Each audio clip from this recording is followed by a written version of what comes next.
Two dams in Hulunbuir city in North China's Inner Mongolia were reported to have collapsed on Sunday because of heavy rain since Saturday, but no injuries have been reported.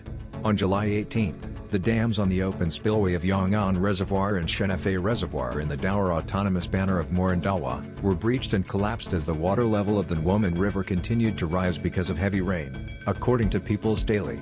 The dam collapse reportedly affected 16,660 people, flooded 21,708 hectares of farmland, and destroyed 22 bridges, 124 culverts, and 15.6 kilometers of highways.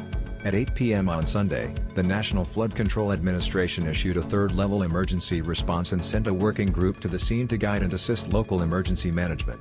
Local citizens were evacuated to safe places before the collapse, and no casualties have been reported as of press time. The peak of the flood is past and the economic losses are still being counted.